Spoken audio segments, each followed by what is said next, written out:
Hi, I'm Len Rydell, Executive Director of the Blue and Gray Education Society. I'd like to welcome you to our symposium and tour of Gettysburg, the third day, which was conducted in Gettysburg, Pennsylvania in May of 1996. This is the fourth lecture in the series, and I do have to preface it with a little bit of background because one of the lectures that I had hoped to have didn't survive the transfer process, and we don't have it. It was Terry Jones talking about the challenge at Culp's Hill. And I want to talk a few moments about that because it's important in understanding the third day. And then I will let that lead into Wiley Sword's talk about the Union defending of Cemetery Ridge.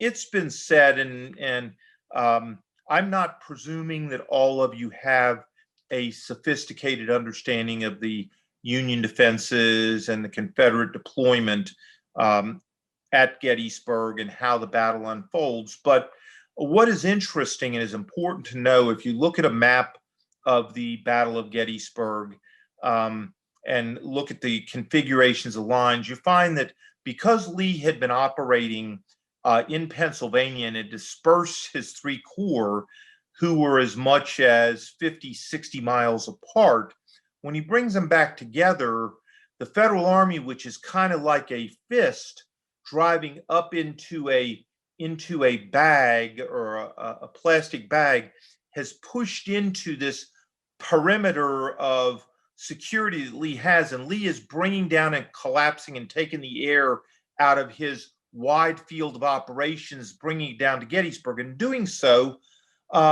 he is not consolidated like Meade is, because Meade is on the interior, and Meade is pushing forward to bring his forces together. He's got the Emmitsburg Road, the Taneytown Road, and the Baltimore Pike, and he is coming together to a head, to a point, by coming up those roads. And incidentally, for those of you who have watched me embarrass and stumble in two other introductions earlier, I remembered the third road. It was the Taneytown Road that went to Taneytown, amazingly, the Emmitsburg Road, which went to Emmitsburg, and the Baltimore Pike, which went to Baltimore. And so this missing lecture deals with the fact that as the federal force, or as the Confederate forces came back from York to the northeast and from Carlisle to the due north, they found themselves wrapping around. If you look at the Union line as a fist, they came in basically covering the east and the north of that line. And so they, to support each other, have got to go around the loop, around the outside of the circle, whereas anybody within the Federal lines could just move literally a matter of a quarter of a mile, a half mile or so, but be completely covered in moving in what they called interior lines. So when the Federals come to the battlefield on the first two corps who arrived, the First Corps and the 11th Corps, engage the Federal Army or the Confederates outside of Gettysburg to the west and to the north and northeast of Gettysburg. And as the fight unfolds, the Union collapses down as Lee brings more and more timely reinforcements to the battlefield. They fall through the town up to the town cemetery just south of town, outside the main part of town. And there, the remnants of the 11th Corps and the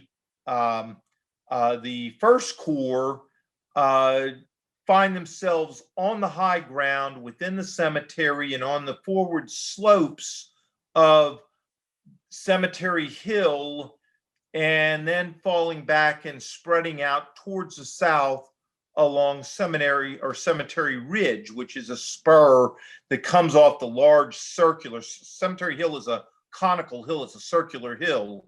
And so depending on where you look at it from, you're always looking at the rounded hill. As you can see, if you're, say, back at Oak Ridge and you look towards town, you look at Little Round Top in the distance and Big Round Top, you can see those are conical hills. You can see Culp's Hill, that's a conical hill.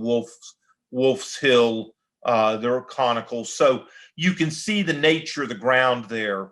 And so when you looked at that, and when Lee looked at that, he could see what commanding positions were. And so the first day, as his forces are coming in and as he's beating the federal forces back from a distance, he can see that Cemetery Hill and Culp's Hill is dominant ground. And he believes that if he can hold that ground, that indeed he will have swept the Union Army away from Gettysburg. He won't be able to fight. And so he asks Ewell, if practicable, to take that hill. Well, he's talking primarily about Culp's Hill, which controls and is higher than and looks down on the adjacent Cemetery Hill. When Ewell doesn't take that advantage and stays at the lower part of the hill, the next day, Lee looks at a larger strategy and believes that if he can, once again, if he can turn Culp's Hill, not only will he take Culp's Hill, but he will also control the Baltimore Pike. And that is a big deal. That's something he really wants.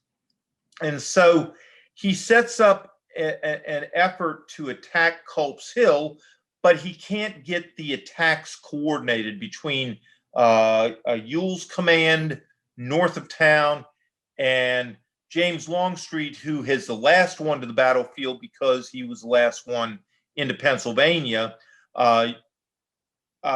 Longstreet is trying to position his forces, and what Lee is trying to do is he wants to sweep around behind the Federal Army, cut, if possible, the Emmitsburg Road, and also swing around to the north and to the east and cut the Baltimore Pike, which runs just below Culp's Hill.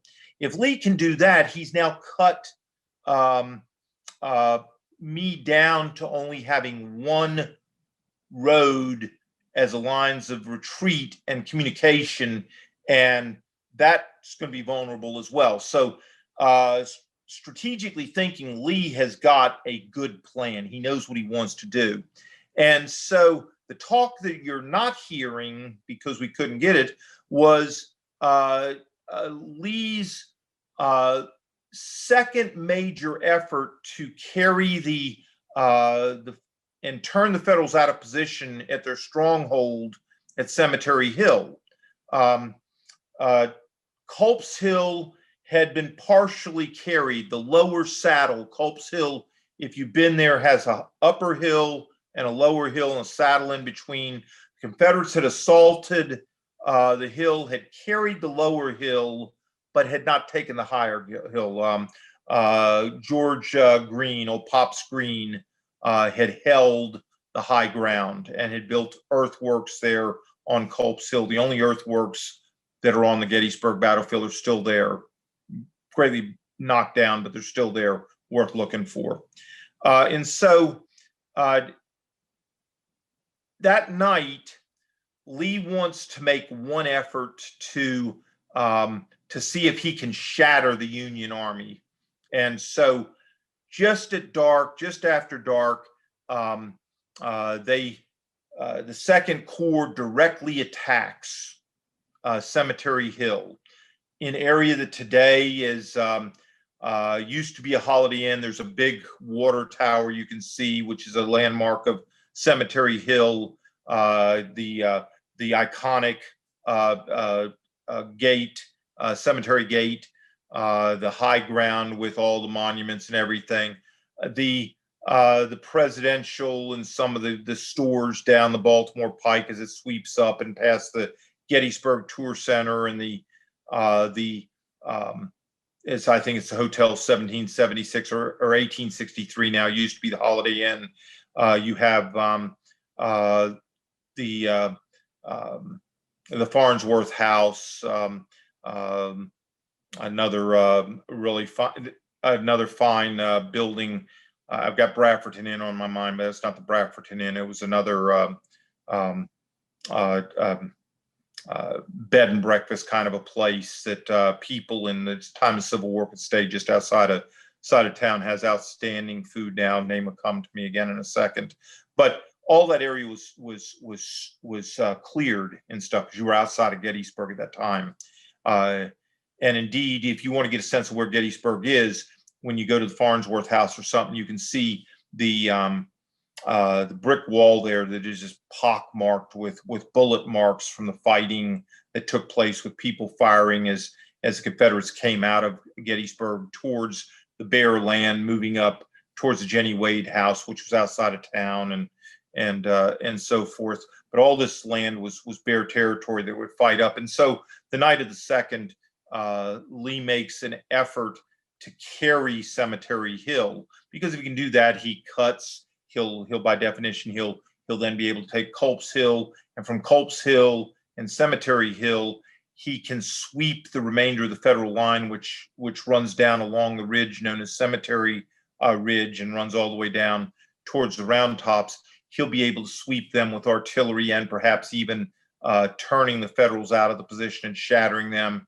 And in doing so, will now carry the Taneytown Road as well. So Lee, if he's successful, militarily successful, creates much hassle. And so in looking at the fighting at Culp's Hill, the Confederates get up, not Culp's Hill, but at Cemetery Hill in night. The Confederates get up there. They get in the cemetery. The fighting takes place, and they're in and among the artillery pieces. They get in the cemetery, the old civilian cemetery. There's fighting at that point and stuff, but there's not enough firepower and not enough ability to coordinate the assaults and so forth. And so in the evening of the 2nd of July, Lee's attack, much of it speared by Lee's Tigers. That's why I had Terry Jones to make this presentation, but they fall back. If you want to read about the attack, of course, I commend to you Terry Jones's book, Lee's Tigers, which I was checking the other day, and heavens, 35 years later is still in paperback print. It is still such a good book to read. So anyway, that's what's missing in a supplement to this introduction to Wiley Sword. As I've mentioned to you before, Wiley was an automobile parts executive up in Michigan, who had taken a real shine to history and had met S.L.A. Marshall, Colonel S.L.A. Marshall, who is one of the great military historians of the 20th century. Marshall had done a lot of histories of the Second World War and so forth. And he and Wiley got to know each other, and Marshall mentors Wiley into writing, and Wiley comes out with the book Shiloh Bloody April, which Morningside Books published, and then he published a lot of books on the Western theater, which I talked about in the 1864 Hood's Tennessee campaign program.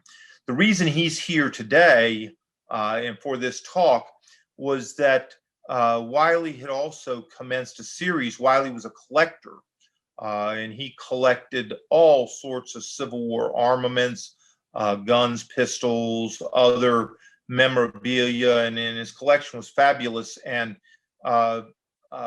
Dave Roth, who at the time was running the most popular Civil War magazine, or at least the most credible Civil War magazine at the time, Blue and Gray magazine, which went out of business a couple of years ago.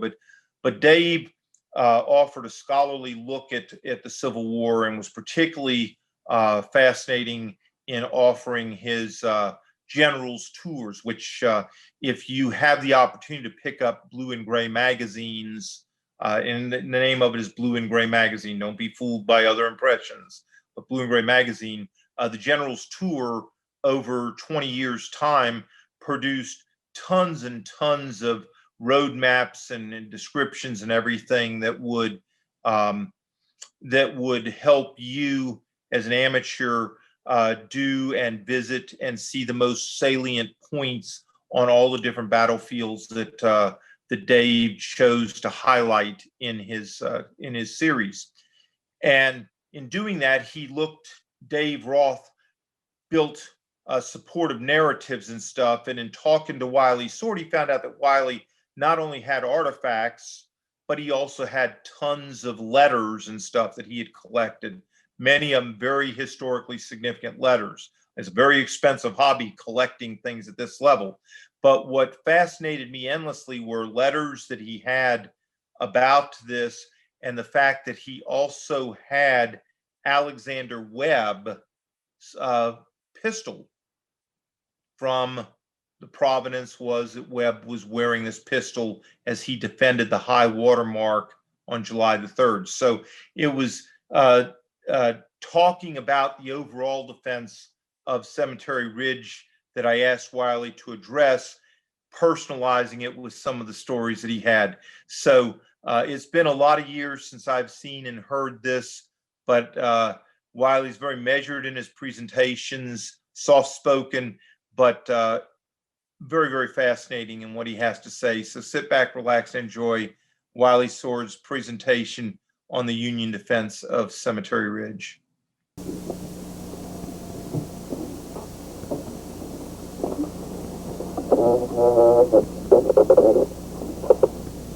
Thank you for the kind remarks, Len, but to put things perhaps in a little different perspective, according to my wife, a good writer is one who writes checks mostly to her.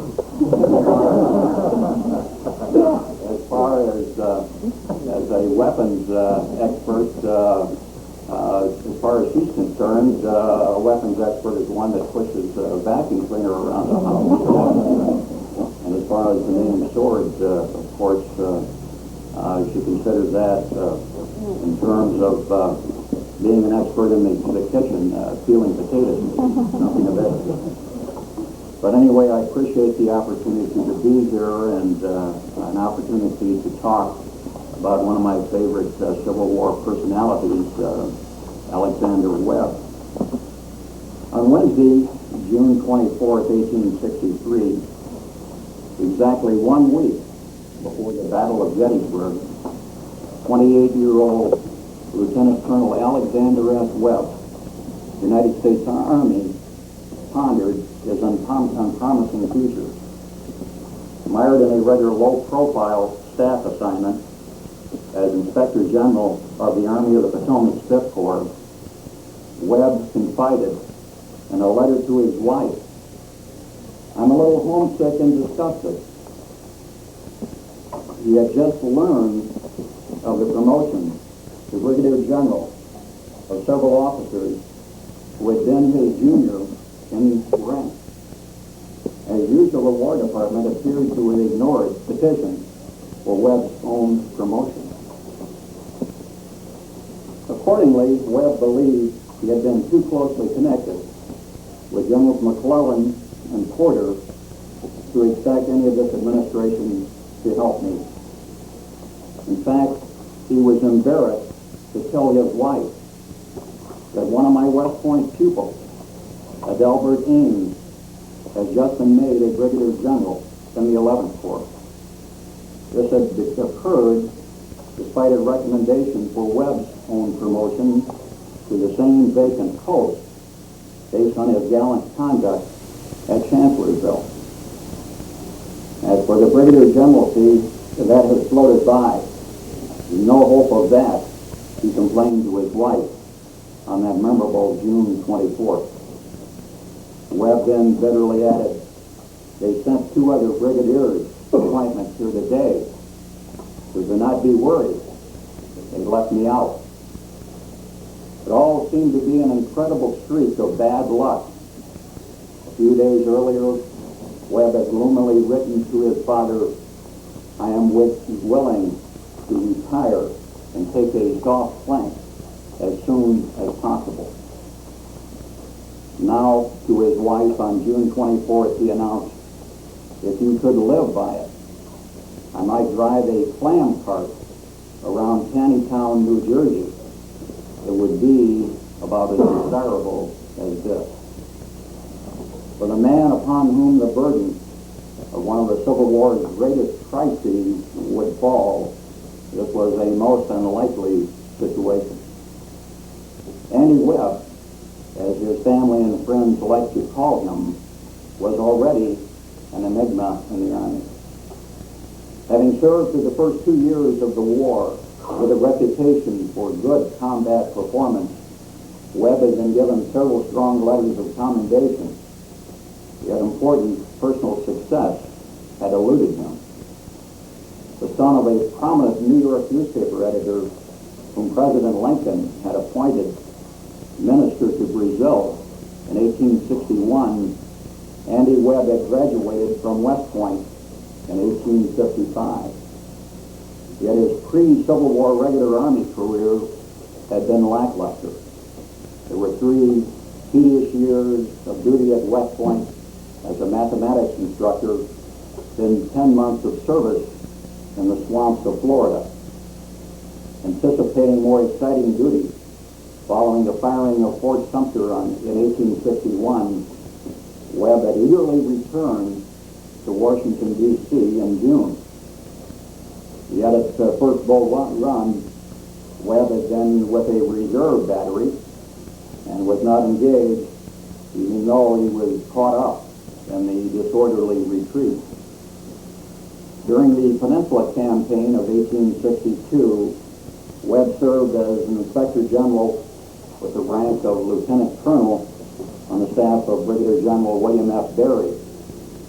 Although he saw extensive fighting and was kept so busy delivering messages that he once felt exhausted from his horse, Webb earned more practical respect than formal recognition. General Berry wrote to Webb's father, "I consider your son to be without his superior among the young officers of the Army. I also consider that both aptitude and experience fit him to command, and to command well anything from a regiment to a division." Andy Webb's military star, however, had remained clouded.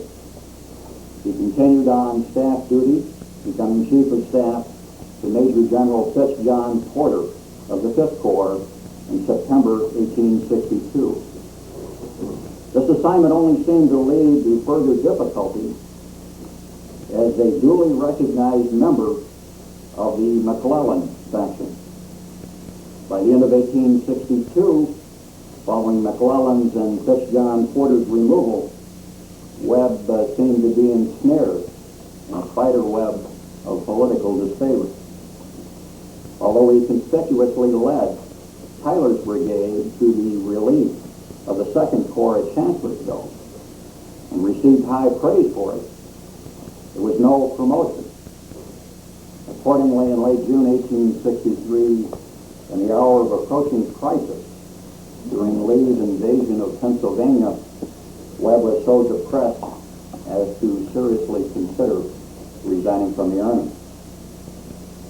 Unknowingly, on June 24, 1863, the day he wrote of his great discouragement to his wife, Andy Webb was already a brigadier general.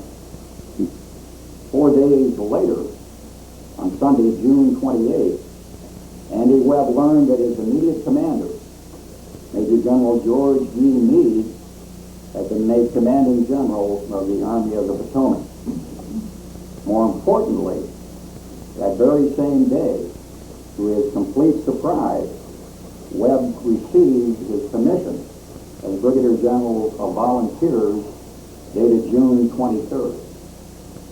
Although Webb had not known it, the now deposed Army Commander Major General Joseph Hooker had signed a request for Webb's promotion on June 8th. Caught up in the rush of events, Webb barely had time to reflect upon his sudden change in fortune. By pure chance, Brigadier General Joshua T. Hattie Owen, serving with the 2nd Corps, had been arrested on a minor charge shortly before Webb received his appointment. With the agreement of two of the Army's fighting generals, John Gibbon and Winfield S. Hancock, Webb was quickly placed in command of Owens' unruly and occasionally maligned Philadelphia Brigade. The Philadelphia Brigade, of course, was in the 2nd Corps. Although they were veteran units with combat honors earned at Ball's Bluff, Fair Oaks, and Fredericksburg, the 69th, 71st, 72nd, and 106th Pennsylvania Infantry had suffered a breakdown in discipline under Patty Owens. This was called the straggling brigade. 60 or 70 absent daily, Webb later told his wife with much disgust. Accordingly, Webb's first full day as brigade commander, June 29, 1863, would prove very telling. After calling his officers together, the youthful Webb confronted them with what seemed to be radical demands. Noting their slovenly appearance and lack of insignia rank, he chastised them for their unmilitary bearing and threatened to, quote, shoot any stragglers like dogs. To these battle-wise, if bedraggled veterans, such talk smacked of dandyism. Noting Webb's fit and polished staff officer dress and apparent inexperience, an immediate dislike of Webb permeated the Philadelphia Brigade. When the brigade, en route to Gettysburg, was required to wade Monocacy Creek, a brief flare-up occurred. Determined to regain his inadvertently lost position in the 2nd Corps line of march, Webb refused to allow his men the time to take off their shoes and socks. Abruptly, he ordered his brigade to wade the knee-deep stream without halting. Even though he personally stood in the middle of the stream until the entire brigade had passed, Webb endured the under-the-breath curses and catcalls directed at him. One particularly angered Irishman of the 69th Pennsylvania derisively noted Webb's high leather boots and bitterly remarked, "Sure, it's no wonder you can stand there when your leather off to your damned waist." On the evening of July 1st, following a march of 35 miles in 14 hours, the Philadelphia Brigade bivouacked along the eastern slopes of Little Round Top. Shortly after daylight, on July 2nd, the brigade was ordered forward to East Cemetery Ridge, but Webb halted his men en route and addressed them in stern, demanding tone.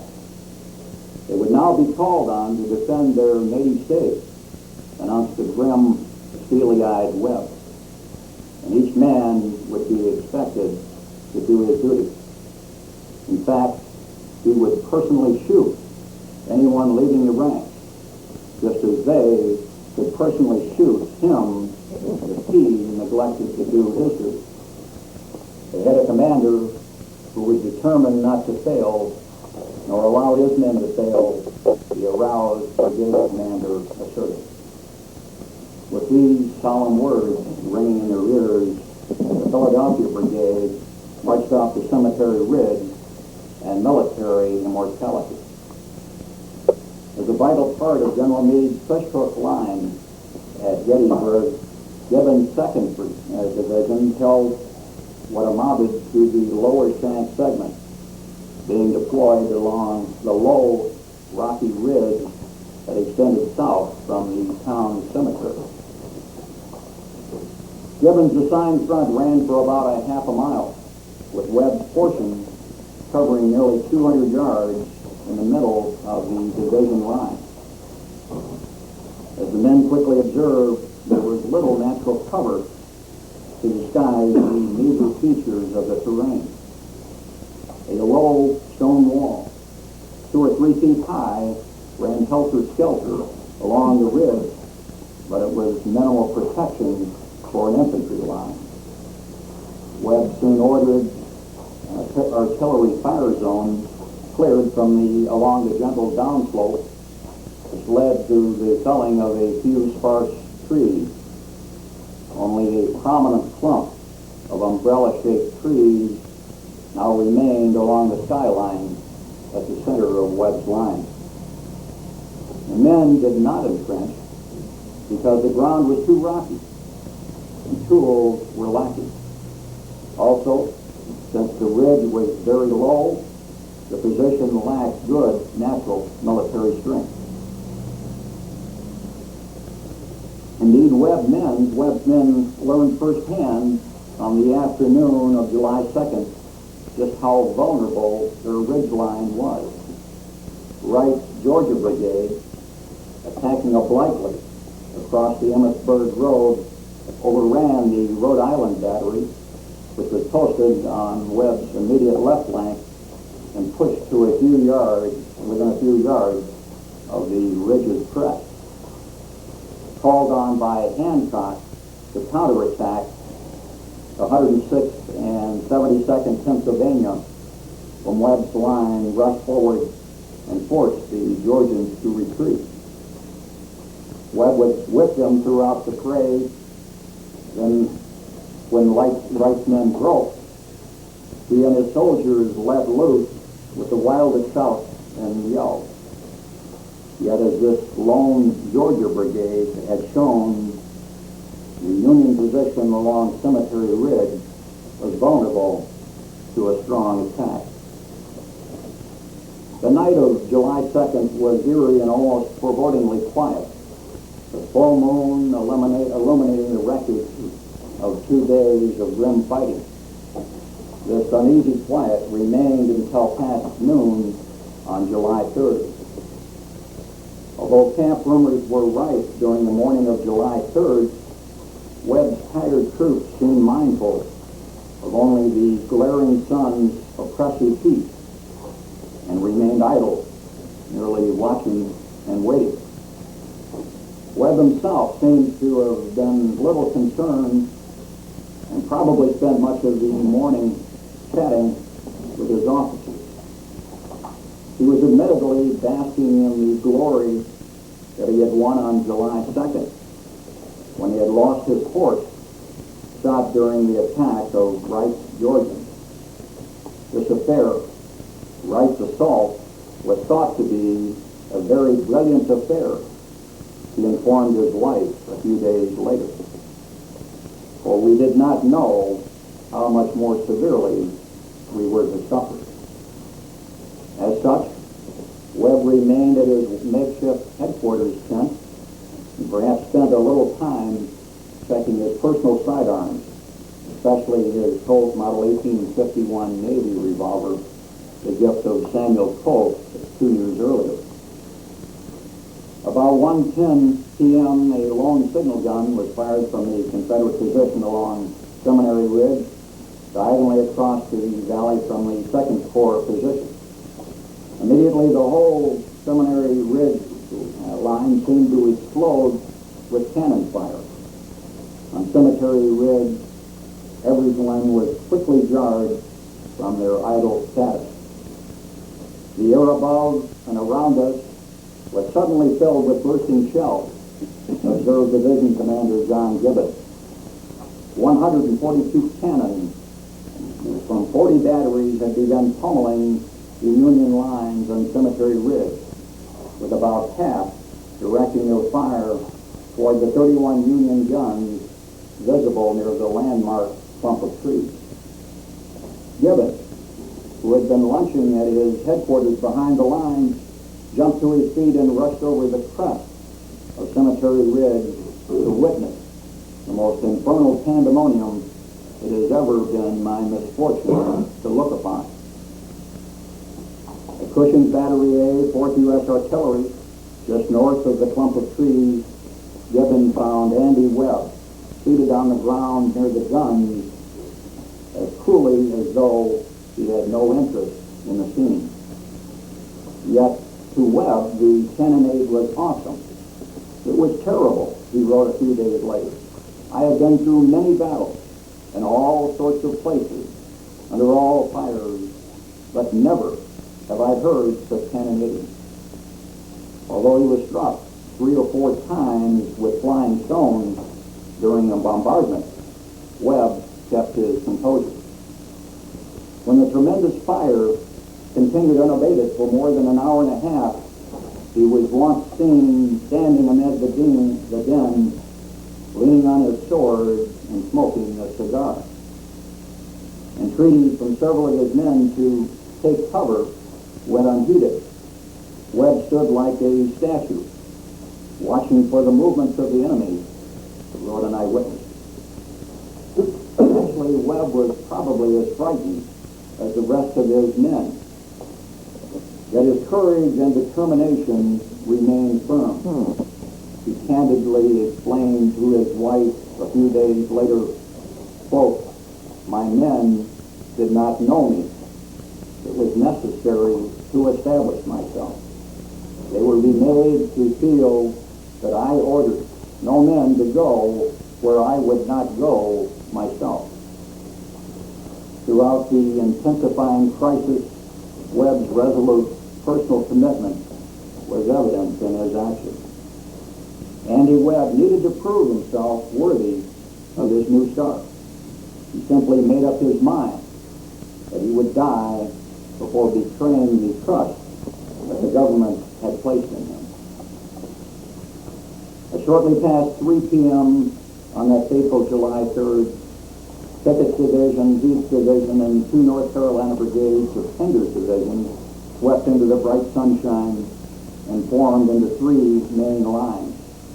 Numbering nearly 10,500 troops, they were arrayed against almost 6,000 Federals on Cemetery Ridge, of whom Webb's brigade numbered about 953 before the cannonade began. As Webb and the onlooking Pennsylvania Brigade now realized a great crisis was upon them. Webb had noted about 2:30 p.m. that the rebel fire was concentrated on his position. And I knew then that we would have a fierce attack, he later informed his wife. Webb sent word to the 2 companies of the 106th Pennsylvania, deployed as skirmishers along the Emmitsburg Road to hold on as long as they could. Webb's line was in an irregular formation. Much of his brigade's front consisted of 2 regiments deployed behind the low stone wall along the ridge.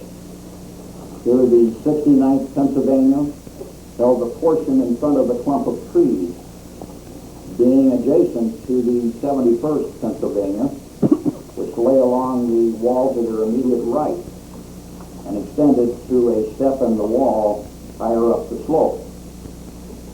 Since all the 2 companies of the 106th Pennsylvania had been detached the previous evening to support the 11th Corps on Culp's Hill, Webb's only remaining regiment, the 72nd Pennsylvania, was formed in the rear, well behind the crest as a reserve. Now as the vast columns of gray ranks began to surge forward across the open field, the grievously wounded Lieutenant Alonzo Cushing leapt over to Webb and obtained permission to wheel his cannon forward through the stone wall. Here at a point between the 69th and 71st Regiments, Cushing's guns were quickly loaded with canister for a close-range fight, one gunner even adding a bayonet for good measure. Webb watched the enemy approach with measured steps. It was a magnificent and terrible military maneuver, he later reported, even adding his own admiration how the assault was nobly made. Fired into by Stannard's, Gates, Harrow's, Hall's, and finally Webb's brigade, the Confederate line shuddered and wavered as they shipped by oblique toward the target clump of trees. Smoke and a deafening noise added to the terrible confusion.